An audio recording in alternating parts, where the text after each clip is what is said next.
Good afternoon, everyone, and thank you for joining us for a Tax Practitioners Board webinar. My name's Julie Shaw, and I'll be hosting today's session. In the spirit of reconciliation, we respectfully acknowledge the traditional owners and custodians of country throughout Australia and their connections to land, sea, and community. We pay our respect to their cultures and elders, past, present, and emerging. To begin, I've just got a couple of housekeeping messages for everyone to get the session started today. First of all, if you would like to access a copy of the slides that we're using today, you can visit the Webinar Resources Hub at tpb.gov.au/webinar. We'll also email you a copy of the slides after the webinar today, and we'll do that via the email address that you've used to register for today's session. We've also, today's session will count towards your continuing professional education or CPE, and you can claim 1 hour for attending today's webinar. And just in relation to claiming your CPE, we do issue attendance certificates for those of you that are staying online for the webinar today. And again, we'll issue those via the email you've registered with today, and they'll come out in the next couple of days or so.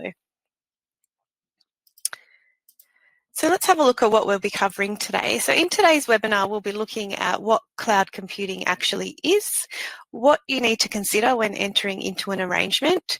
We'll also talk about using cloud providers for outsourcing and offshoring. We'll look at your obligations under the Code of Professional Conduct. We'll also look at how to protect your practice against cyber attacks, which is very timely. And we'll look at your responsibilities if there are any data breaches as well. Then to finish up, we'll answer some of the common questions we received during the webinar. So make sure you submit those questions to us via the chat box, which you'll find up on the top corner there on the right-hand side. And just in regards to that, we have Craig Woodburn and Daniel Dreghorn from our technology and policy teams today, and they'll be responding to your questions as we go. So just as I said, make sure you pop those through in the chat if you have any throughout the session today. So now I just wanted to introduce our speaker for today. We have TPB board member Deborah Anderson.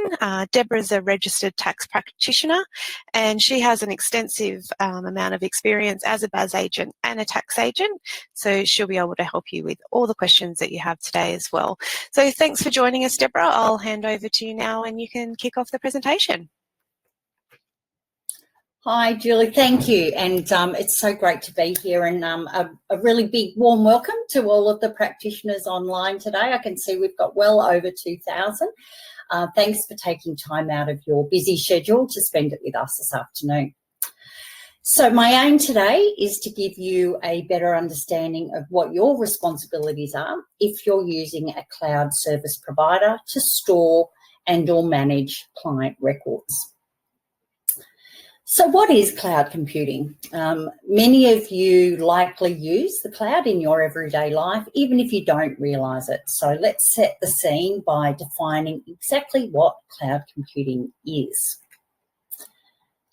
So cloud computing is the on-demand availability of a computer system, resources as a service through a network, typically over the internet, instead of using a local server or a personal computer. So you can use cloud computing for managing, processing and storing data. Essentially, this means you no longer need to buy, build or install expensive large computer systems and servers. Users can instead access computer resources via a wireless or a wired network from the cloud, which is just another word for the internet. You're probably using cloud computing services every day. Even if you don't realise it, you would use an online service to send things like emails, listen to music, store pictures. And if you're using any of those, you're probably using the cloud. So services like Google Drive, iTunes, iCloud, online banking, Office 365, again, are all delivered through cloud computing. Transmitting income tax returns to the ATO via the Practitioner Lodgement Service, or the PLS, is also an example of using cloud technology.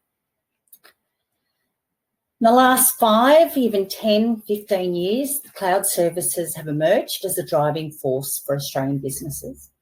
Cloud services are changing business models. They're facilitating a much more innovative and dynamic way of working, and are considered a foundational technology supporting the next wave of innovations. It's no surprise that cloud uptake is growing rapidly in the business sector. The introduction of Amazon into the Australian marketplace in 2017, God, you can tell how old I am, along with the COVID-19 pandemic, greatly accelerated the growth and uptake of cloud usage, where more than 40% of workers to this day are still contributing with working from home at least some of their hours. Microsoft reported seeing 2 years' worth of growth in customer use of cloud services during the first 2 months of the pandemic, specifically its video teleconferencing platform. According to the Australian Bureau of Statistics, in 2019-2020, 55% of businesses were using paid cloud services, compared with only 42% in the 2017-2018 year, and it'd be really interesting to know where that is now in 2023. Interestingly, in 2019, Deloitte Access Economics estimated that the adoption of cloud services by Australian businesses has resulted in a cumulative productivity benefit to the economy of $9.4 billion. There are many factors, driving factors for businesses, including the following benefits. So we've got cost. Using the cloud eliminates the expense of buying hardware and software, and for bigger businesses, setting up and running on-site data teams and IT support teams. Greater productivity. A primary advantage of businesses using the cloud is a significantly higher level of worker productivity. So having all your services and tools and information accessible on a cloud-based platform enables you to work on the move, collaborate with others, and contribute to projects wherever you are, even if you don't want to. Many cloud technologies also provide the automation of specific tasks, routine admin work, project management, and email marketing, for example. Speed. Most cloud computing services are provided as self-service and are on demand, so meaning you can access your data almost immediately. Performance. The biggest cloud computing services run on worldwide networks in secure data centres, and they are regularly upgraded to the latest generation of fast and efficient computer hardware. And lastly, reliability. Cloud computing makes data backups, disaster recovery and business continuity easier, less expensive, and a lot more accessible to people. As registered practitioners, you may be using cloud computing for purposes such as information storage, your lodgement of returns, digital signatures, client portals, and also your practice management software. So there are several factors that you should consider before entering into an arrangement with a cloud provider. So let's go over some of the things you should be thinking about and the questions that you should ask your provider. The most important thing to understand before you enter into an agreement with a service provider is who owns and who can access yours and your client's data. You should find out how you can obtain a copy of your data from the service provider when your agreement ends. And sometimes it's not a matter of how, but if. And that's, really important. Some questions you can ask your provider include things like, does the provider claim any ownership of data that it stores? If the agreement ends, how long do you have to get a copy of your data, and what options are available to transfer the data or migrate the data or download the data, and will there be additional costs? Once the agreement ends, is the data deleted, and when? What are the security arrangements regarding the deletion of the data, and are there any circumstances where I would be denied access to my data? Cloud services are generally operated from facilities located in premises remote from the places where the data was created. So information stored using a cloud service is physically located somewhere, but it's in one or more data centres. Understanding where your data is located can help you assess the risks and benefits. So ask your provider, where is the data being stored? What country and what state? If information is being held overseas, it may be subject to additional legislative and regulatory requirements. So you should find out if and how often your data is being backed up. Ask questions like, are there multiple backup servers? What security controls are you responsible for? And what is the cloud provider responsible for? And that could be things like passwords, encryption, and backups. What protections are in place to prevent the service being disrupted? And how is the information transferred between systems? If you store your client's data in a cloud-based service, you need to have assurance that you're meeting the obligations that you have under the Privacy Act 1988. Before entering into an agreement with the service provider, you need to check if the provider complies with the Australian privacy laws and ask them if there are any circumstances where they would access your data or disclose it to a third party. And we'll talk more about disclosing information to a third party shortly. If you're unsure about your privacy obligations, you can get advice on the Office of Australian Information Commissioner's website, and we'll send you a link to that relevant information after the webinar to make it a bit easier for you. You should also ask your provider what happens in the event that your data is breached. So specifically ask them, when and how will I be notified if my data has been lost, breached, or it's security compromised? What arrangements are in place to secure the data? And will I be compensated if my data is compromised? Like all contracts that you agree to, you will want to understand the level of customer service and the support that the provider will offer you. You may want to ask them about changes to the service. What are their terms and conditions regarding switching providers and how this may affect you or your client's data? Can they unilaterally change relevant terms of the agreement, including in relation to how, or importantly, where the data is stored or managed? And finally, look at the customer service and technical support offered, as this can assist you in matching a service that will meet your business needs. Things to also ask are things like how and when will I be notified about service outages, planned maintenance? What processes are in place for managing and resolving disputes if we have them? So lots of questions there to ask your cloud providers. I'm going to quickly hand over to Julie. She's going to do a quick poll now just to make sure I haven't sent you all to sleep already. Thanks, Deb. I'm sure everyone's alert and listening, but we will launch a poll nevertheless. We'll do that right now. And this is a multiple choice question, and it's based on a scenario that you could possibly encounter. So the question will just pop up on your screen in a moment, and all we ask you to do is select the correct response from the list. So the scenario we have for you goes as follows. Oliver is a registered tax agent. He owns a small practice and is considering switching over to a cloud-based accounting software. Oliver does some research online. He chats with his friends and colleagues in the profession about choosing accounting software as well.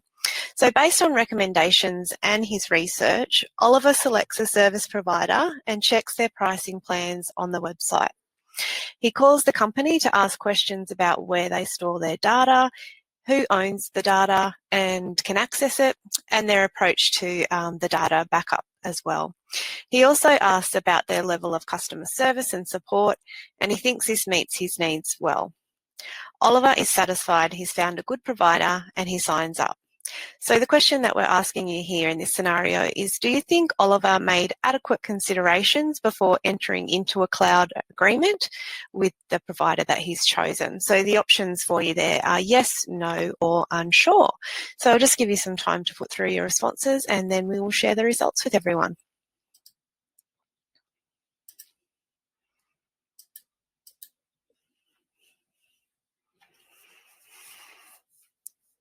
Looks like we've got about 32% of people so far putting through their responses, so I will just keep it open for a bit longer.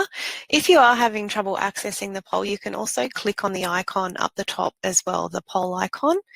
I think it's orange. It should pop up there on the top along with the other icons. Okay, I'll just keep it open for a few more seconds and then we'll close it off. Okay, we're going to close that one now. So we'll share the results. Deborah, can you see those results? Did you want to share those with everyone? How do I share? You're going to share, aren't you? Yeah, sorry, I meant read them out. Don't give me anything technical. No, we would not dream of it. If you want to just share that with everyone and let them know what the right response is, that would be great.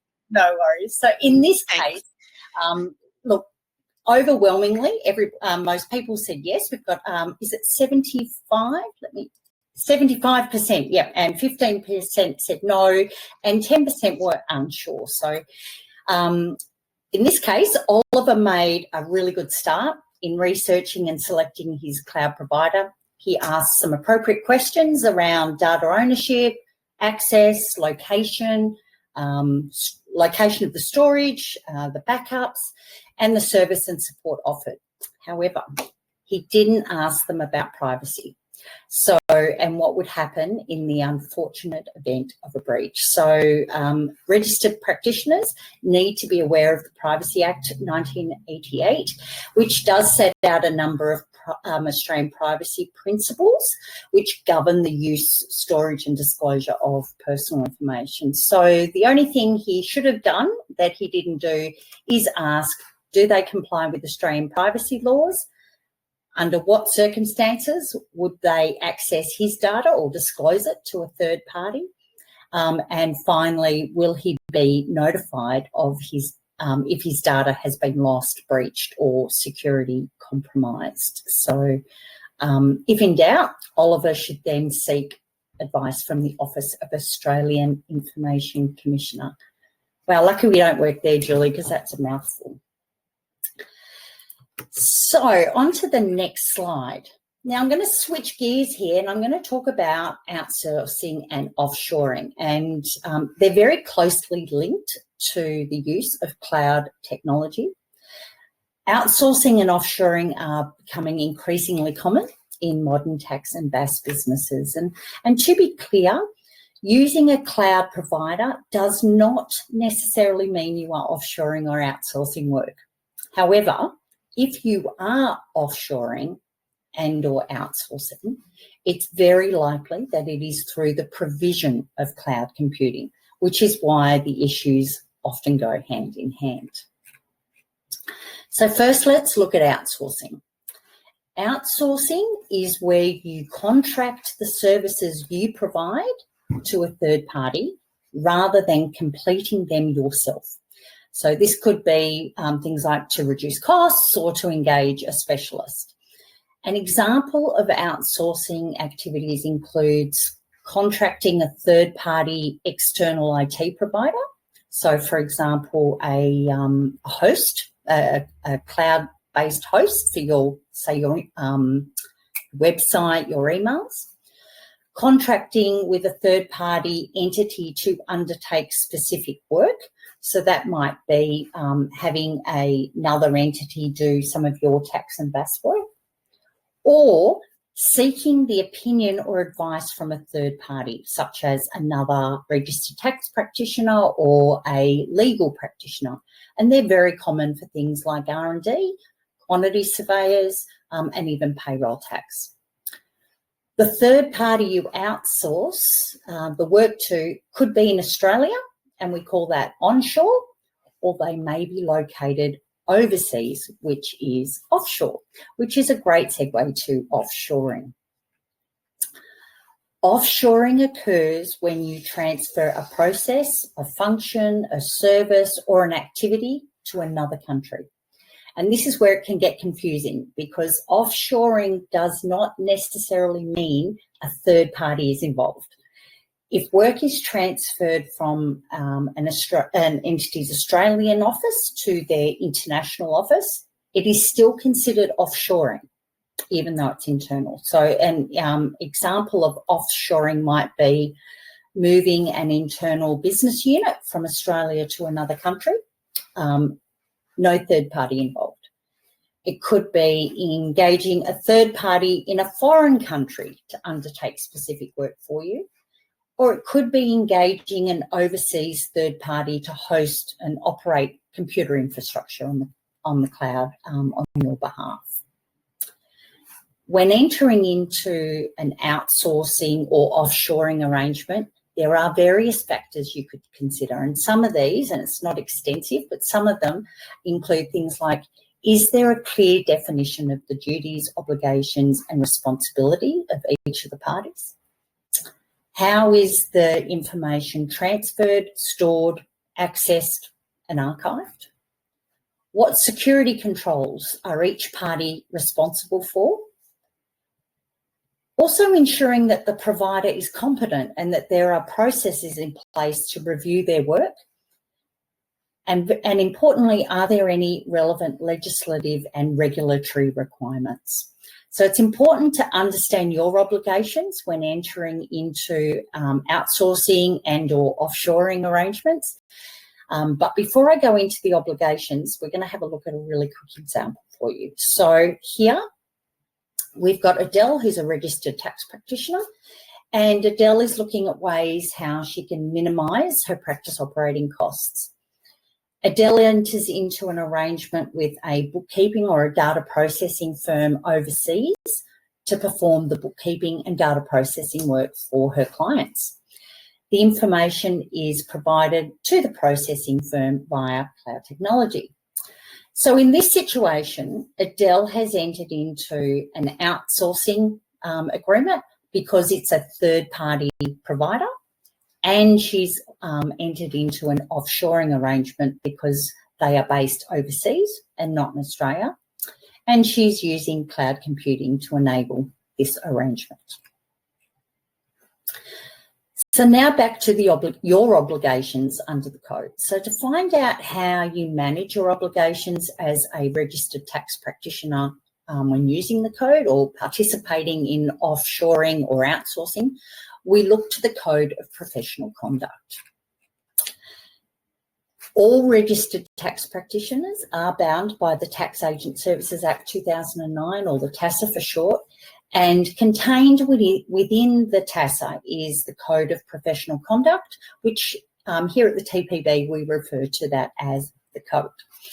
The Code establishes a set of 14 ethical and professional standards that all registered tax practitioners must meet to become registered, and then must continue to meet once they are registered.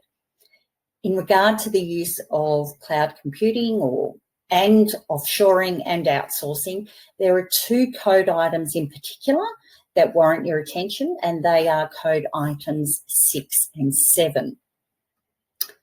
So code item 6 is about confidentiality, and it states that unless you have a legal duty to do so, you must not disclose any information relating to a client's affairs to a third party without your client's permission. So as you'll see on the slide, there are some key terms that we need to break down here in terms of your obligations when you are using the cloud. So firstly, let's define a third party. And I mentioned this a few times already, but to ensure that we have a shared understanding, we at the TPB define a third party as any entity other than the client and the registered practitioner. So important to understand here is that this includes entities such as cloud storage providers. Now let's consider the concept of disclosure. So there is a distinction between secured data storage that a third party can't access, which we call zero knowledge, and that's where the third party has no access to it. It's fully encrypted. There is a unique key for each client, and also the disclosure of information to a third party. So if the third party has access to view the information that they are storing, processing, whatever, that is a disclosure. And finally, it's important to note that it is only necessary that the information relates to the affairs of the client. So therefore, the information does not have to belong to the client, and it does not have to be directly provided by the client to you. So if the cloud arrangements, if your cloud arrangements mean you will or even might disclose information relating to your client to a third party, you must obtain their permission first. So at the TPB, we highly recommend that you highly strongly, I can't emphasize it enough, recommend that you obtain permission from your client via a signed engagement letter. From a TPB perspective, engagement letters are not compulsory. Some of the professional associations, they are compulsory, but we strongly recommend them. They are very useful in setting out the terms of an engagement, and in those you can inform your client of the proposed disclosures, also noting whom and where the disclosures will be made and where the data will be stored. The other code item with relevance to what we're discussing today is code item 7, your obligation to provide services competently. Specifically, you must ensure that a tax or BAS service that you're providing or is provided on your behalf is provided competently. In relation to the cloud, that means you need to understand your arrangements. And that's exactly what we've been discussing today. So just as importantly, are you maintaining competence by continuing awareness, understanding, and your up-to-date knowledge of relevant technical, legal, and business developments? So as I mentioned earlier, you have an obligation to ensure tax services provided on your behalf are provided competently. You need to ensure that there are adequate supervisory and review arrangements in place to ensure that the services are provided competently. You need to consider things like, again, it's not an exhaustive list, but things you need to consider are, is there a sufficient number of registered practitioners to supervise the work that is being carried out? Are there internal processes in place to satisfy the supervisory and control requirements? So, for example, is there training for offshore staff in Australian tax law? Having registered tax practitioners or other experts on site in overseas offices or overseas providers. Rotation of overseas staff to gain experience, and appropriate quality assurance and review systems. Are there registered tax practitioners involved to ensure that the work is competent for Australian law tax purposes? And are the registered tax practitioners maintaining their knowledge and skills? You, the registered tax practitioner, are ultimately responsible for the quality of work, even if it is outsourced or offshored to a third party. So you need to be making sure you're asking all of these really important questions. Now, Julie, can you do a poll, test if everyone's paying attention? I sure can. So yes, this is our second poll for today, and again it's a multiple choice question, and it's also based on the scenario that you can see on your screen, but I'll also read that out for everyone. So the scenario goes as follows. We've got Jenny. She's a registered tax agent and she runs her own practice. She outsources some simple work to an offshore provider located in Indonesia. She uses cloud technology to send data to the third party. Although not being very tech savvy, Jenny doesn't quite understand how often this is backed up or what would happen if her data was lost. However, Jenny has gained her client's permission to disclose their information to the third-party provider by way of a signed engagement letter. Jenny has detailed procedures in place to ensure that all the work conducted by the third party is done correctly, and she regularly conducts random audits of their work. So the question that we have for you is, do you think Jenny has met her obligations under the code, and specifically item 6, which is confidentiality, and item 7, which is competence? So we've got 3 options to choose from there, and they are yes, no, and unsure. So please take a moment to answer that question, and we'll come back very soon and we'll share those results with you.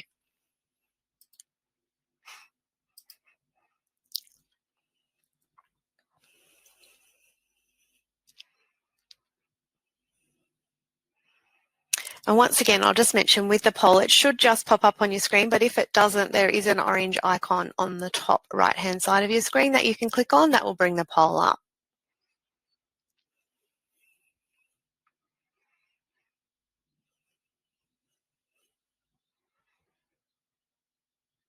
I'll just keep that open for a little bit longer.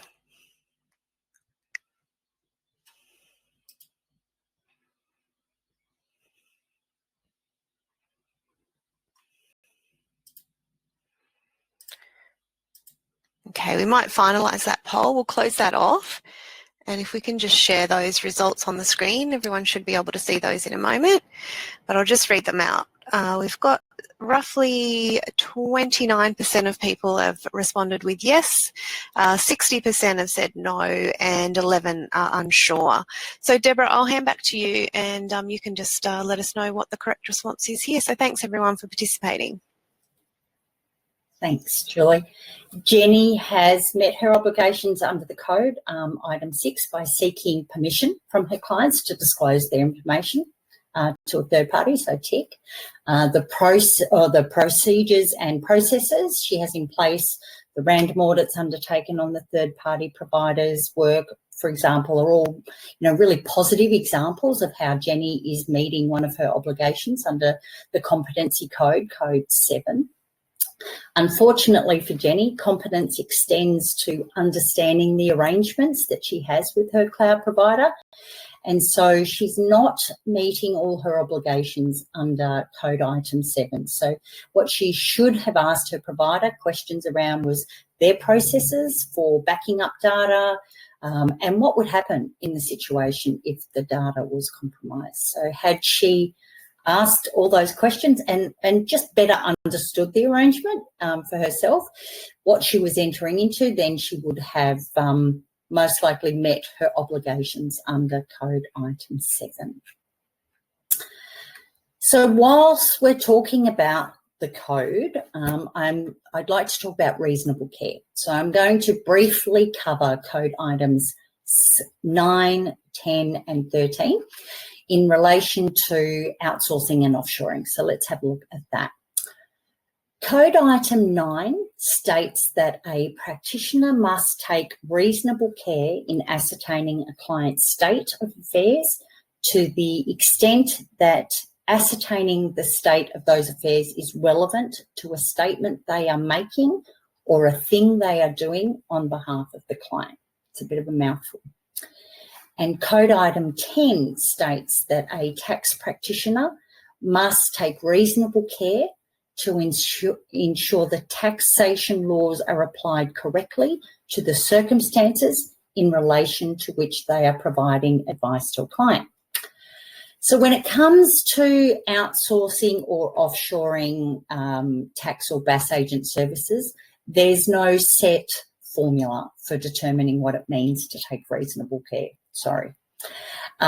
To assess if a practitioner has taken reasonable care in a given situation will depend on an examination of all the circumstances and those individual circumstances. So some of the things that the TPB or we would look at include things like the nature and the scope of the tax or BAS agent services that were being provided, the terms of engagement between the practitioner and the outsourced provider or offshore entity, the agreed terms of engagement between a practitioner and their client, including if the client or another entity checks or reviews the work before it's being relied upon, the skills, experience, qualifications and abilities of the outsourced or offshoring provider, the degree of supervision and the oversight that the practitioner exercises over the provider's provision of tax or BAS agent services, the client's circumstances, including their level of sophistication, so such as the client's education standard, their level of tax knowledge or experience in the area to which this is the subject of the advice you're giving, and the nature of any pre-existing relationship between the tax practitioner and their client. So as I said, there is no set formula on, that I can give you of what reasonable care is, but the short answer is the standard of reasonable care generally required of a registered tax practitioner is that of a competent and reasonable person possessing the knowledge, skills, qualifications and experience that a registered tax practitioner is expected to have in the circumstances. So at the TPB, we expect that due to the nature of the use of or an engagement of an outsourced or offshore provider, that practitioners are required to take additional steps and measures to those that you would normally take if the services were provided onshore, on-site or internally. And this is to ensure that the applicable technical and professional standards are met and that the client receives a competent professional service. So let's have a quick look, code item 13, which is professional indemnity insurance. So code item 13 requires that a tax practitioner has to maintain professional indemnity insurance. And the objective of our PI insurance requirements is to ensure that a registered practitioner has adequate insurance cover for the tax or BAS agent services that they are providing. So the features include, amongst others, things like the scope of cover, amount of cover, persons covered, any exclusions, and who the insurance provider is. So a tax practitioner who outsources or provides outsourced services needs to review their PI insurance policy to assess if the appropriate coverage exists for those outsourced services. So we'll have a quick look now at what happens if a registered tax practitioner fails to meet their obligations, in which case the TPB may impose a sanction for breach of the code. And last financial year, we investigated 12 breaches of code item 6, which is confidentiality, and 872 breaches of code item 7, competence. So that represents less than 1% being code 6 or confidentiality breaches, whilst 32% of those investigations were about competence. If, following an investigation, we find that a practitioner has failed to comply, we may impose one or more of the following administrative sanctions. So they are a written caution, an order that requires you to do something, and that could be things like completing a course of education or training. It could be putting a restriction on the services that you can provide, or, you can only do ITRs or you can only do BASs, for example, or require them to only provide services under the supervision of another agent. At the higher end, we can also suspend an agent's registration or terminate an agent's registration. And obviously the severity of a sanction depends on the nature and the extent of the breach and the individual circumstances of each case. If we impose one of these administrative sanctions, we publish it on our website, and where applicable, we'll also notify and give reasons to a third party such as the ATO, ASIC, or any professional association that the practitioner is a member of. Now, administrative sanctions are a reviewable decision, meaning they can only be made by, the decisions can only be made by the board, and anyone affected by those reviewable decisions may seek a review of the decision by the Administrative Appeals Tribunal, or the AAT. And in that case, the AAT would provide an independent review. Applications for that review must be made in the proper form, of course, and are generally required to be lodged within 28 days of receipt of the decision. So if a practitioner is then dissatisfied with the AAT's decision, they can then, they then have further appeal rights, and that would be to a court of law. There are a couple of exceptions, things like if we decide to take no further action, that's not appellable. A written caution isn't, or if we apply to the federal court for an order of payment or a penalty or an injunction. So on to the exciting stuff now, cybersecurity. So whenever you are using IT services, it's important to be aware of good cyber practices to protect yourself from a cyber attack. Again, in relation to cybersecurity, if a registered practitioner fails to meet their obligations, the TPB may impose sanctions for a breach of the code. And it's probably no surprise to anybody online today that practitioners are a target, a prime target actually for cyber criminals because of the rich information that you hold. So it's important that you are aware of the threats associated with cyber attacks. Practitioners are attractive to hackers because you have access to lots of personal information, financial information, and potentially identification information on or on behalf of your clients. So if your data is lost or compromised, it can be very difficult and very costly to recover, not to mention very stressful for everyone involved. So we urge you to protect yourself and your practice. Ways you can protect your practice include, and this again is not an exhaustive list, ensuring that your passwords are strong and secure. Always use multi-factor authentication where possible and available. Remove system access from people who no longer need it, and the minute they no longer need it. You know, don't wait till next week, do it today. Ensuring all of your devices have the latest available security updates, and that includes your phones, your tablets, and your computers, even your printers. Being vigilant about what you share on social media. Monitoring your accounts for any unusual activity or transactions.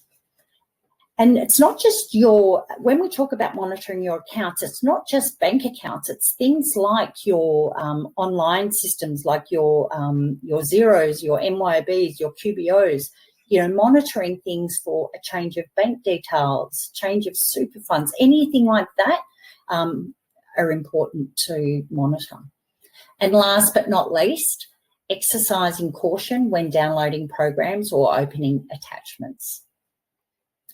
So as I mentioned before, as a registered practitioner, you are required by the code to maintain PI insurance that meets the TPB's requirements. In fact, no PI insurance is an automatic deregistration by the TPB. And in regard to cybersecurity, the TPB recommends that you assess the risk of cyber attack and consider whether you need to take out additional insurance to cover or to assist with first-party losses arising from a cyber attack. Most PI insurance policies don't include cybersecurity, and they only cover you for third-party losses. So that is your client's losses, not yours. So if you are the victim of a cyber attack, you may face some really serious first-party losses, reputational damage, etc. So it's really important that you look at that. We also recognise that it is important that you learn as much about cybersecurity as you can, and you keep up to date to protect your practice, your clients, and yourself. So in recognition of that importance, we have amended our continuing professional education policy requirements to include cyber awareness, security training as eligible for CPE requirements, and that came in quite a few years ago now. So, please, avail yourself to those. You can undertake cybersecurity awareness training via online courses, a webinar, or through professional or technical reading. And of course, as you quite obviously know, CPE activities should only be provided by persons or organisations with suitable qualifications and practical experience in that relevant area. Data breaches. Wow, haven't we had a few of those over the last few months? In case your business is ever in the unfortunate victim of a data breach situation, you need to be aware of the Notifiable Data Breaches Scheme. And it is an amendment to the Privacy Act 1998 that requires organisations to notify the Office of the Australian Information Commissioner, or the OAIC, of any data breaches. So the Notifiable Data Breaches Scheme applies to tax file numbers or TFN recipients in their handling of TFN information, and the TFN recipient is any person who is in the possession or control of a record that contains TFN information. And obviously this includes tax agents, but it also can include BAS agents as well. So please, all tax practitioners, be aware that this does apply. The OAIC expects organisations to develop their own procedures for assessing a suspected breach.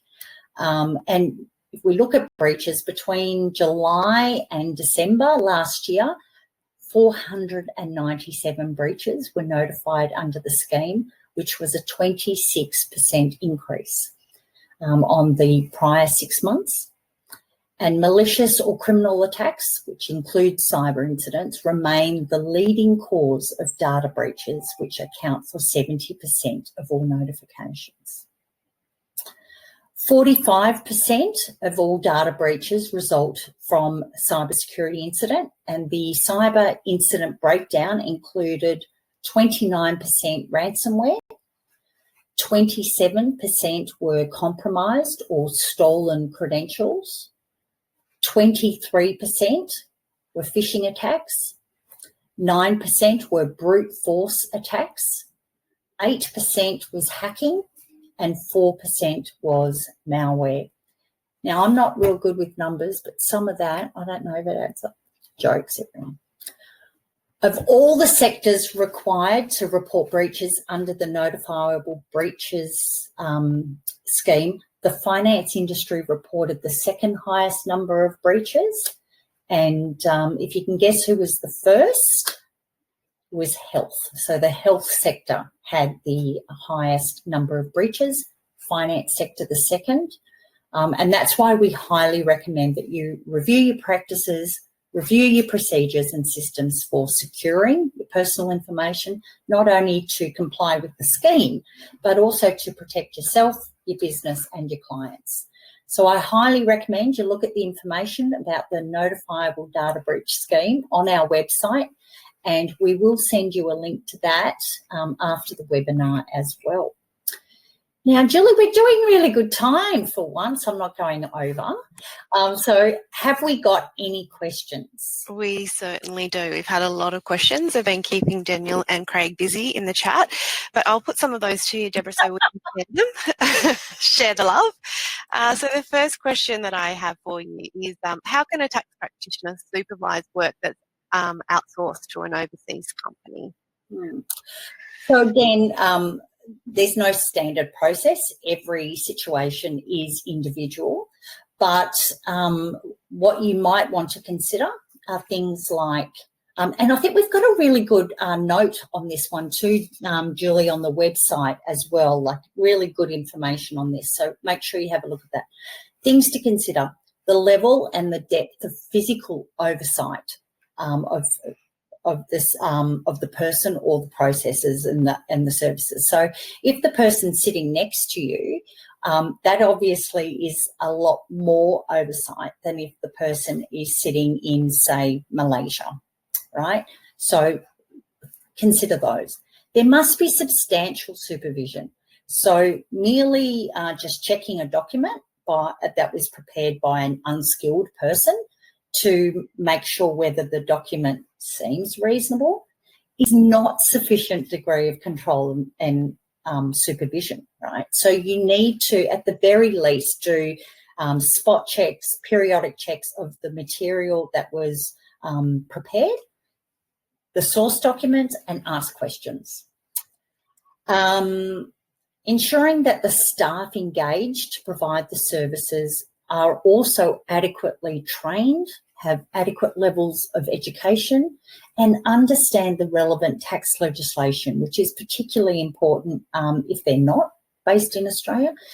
They need to understand the tax legislation concepts that for the processes that they are responsible for. And the requirement is more onerous in the case of obviously much more complex returns. And also ongoing training. So there's initial training, which is really important, but it's ongoing training, a bit like what we do with CPE. Supervision and control, you may also be required to train staff to raise issues with supervisors. So we don't want people being too scared to ask questions because if it is beyond their knowledge or experience or they've got concerns, they need to have somebody that they can go to and feel safe as well to ask those questions. Documented procedures, conduct regular audits of your staff's work. And I mentioned earlier, again, the spot checks of source documents. Also checking what questions that they asked of your clients because, if they didn't ask a question or they didn't ask enough questions and probe, into some of the answers, they may not have the correct answer. And also physically inspect or advise and direct staff how to undertake their tasks. So while it's not necessary that, you'd be looking over their shoulder, it is really important that you explain very clearly what needs to be done. And, that again depends on the complexity of what they're doing. Thank you, Deborah. There's a lot to consider there. Second question I've got for you today is around cloud-based software again. If a tax practitioner is using cloud-based software, they don't have a function for their clients to make a declaration. Does the tax practitioner still have to get authorisation? And if they do, how do they do that? Okay. I'm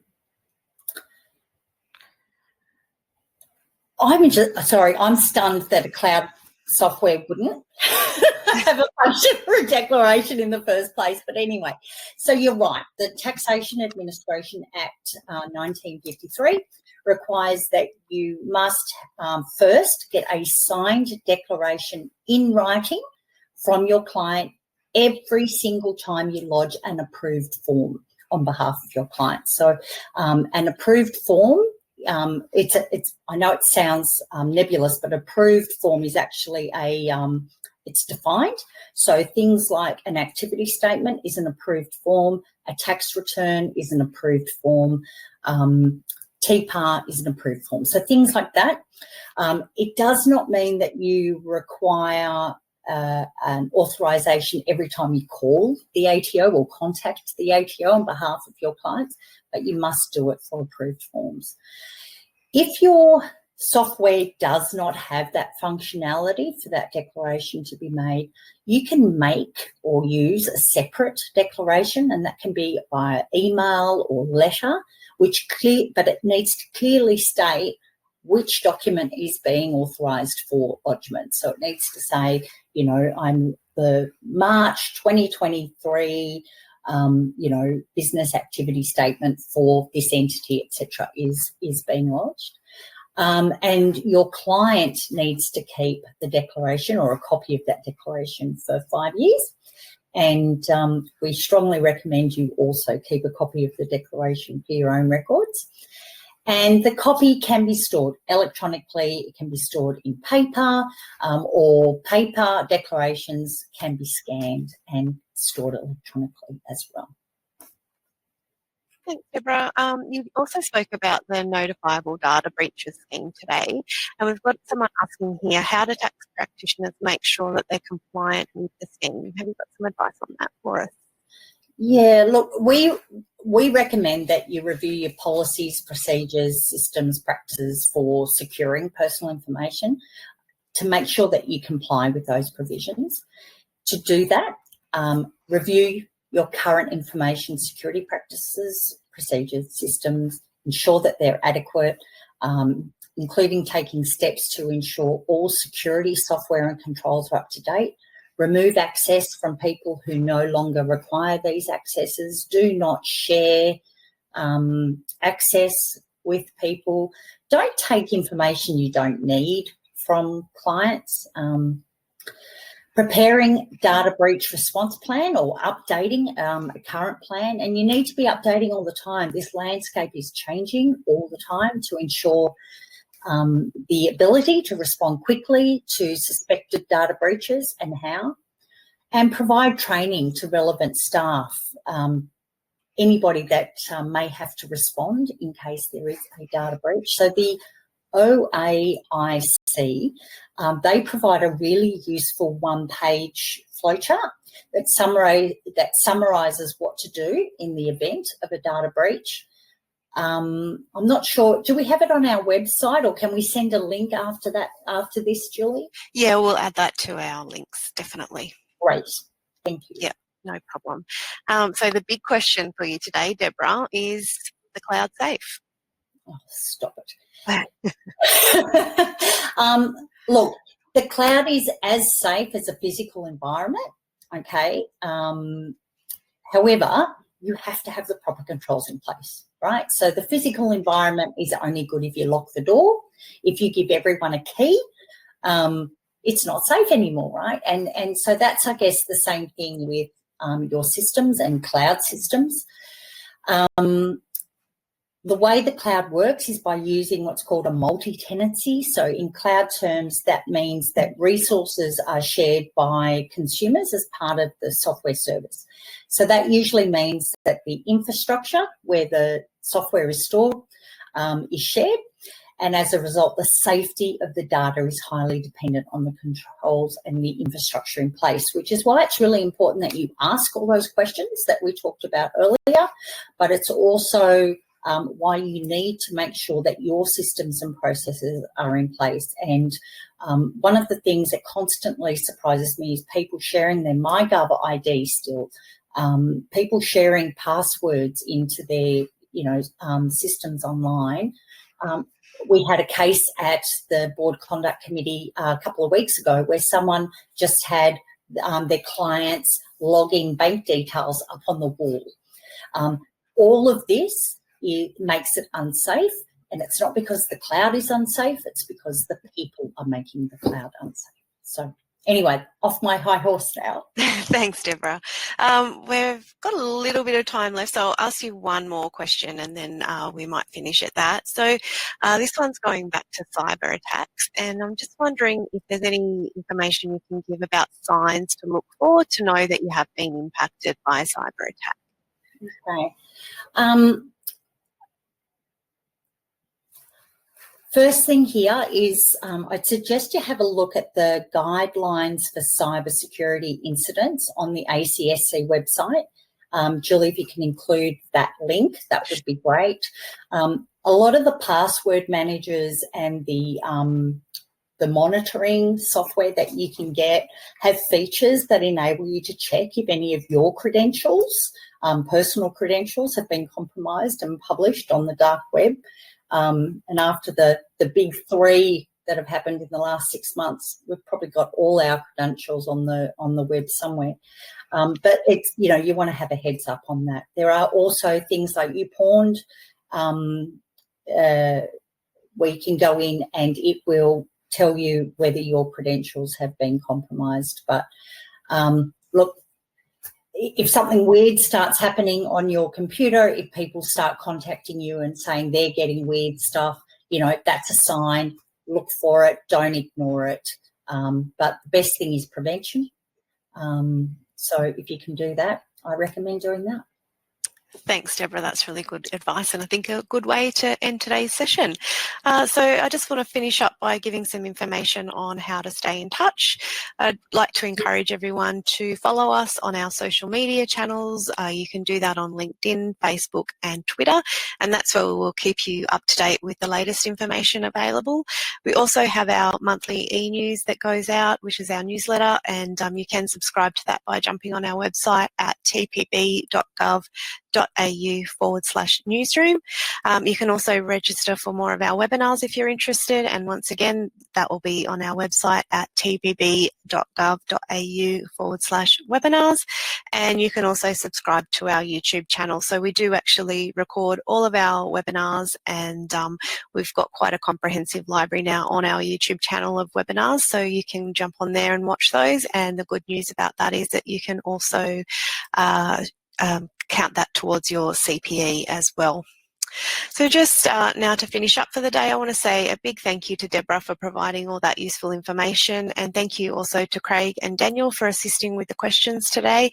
I know that there may have been some that we didn't get to today, but please rest assured that we will answer your questions. We'll endeavour to put a document up on our website in the coming weeks with all the questions and answers so that everyone can have the benefit of seeing that as well. So yes, thank you everyone for coming along today. We do hope that you found the webinar beneficial. And just to finish up, we'd like to launch an exit survey. We would really appreciate it if you could complete it. It's super quick. It's just a couple of minutes of your time, and the feedback is useful to us so that we can improve on the webinars. And you can also let us know if there's anything that you're interested in hearing about. So that's always good to let us know as well. So the survey will just pop up in your browser once you leave the session. And once again, I just wanted to say thanks to everyone for joining us today, and we do hope that you enjoy the rest of your day, and we'll talk to you again soon. Thank you.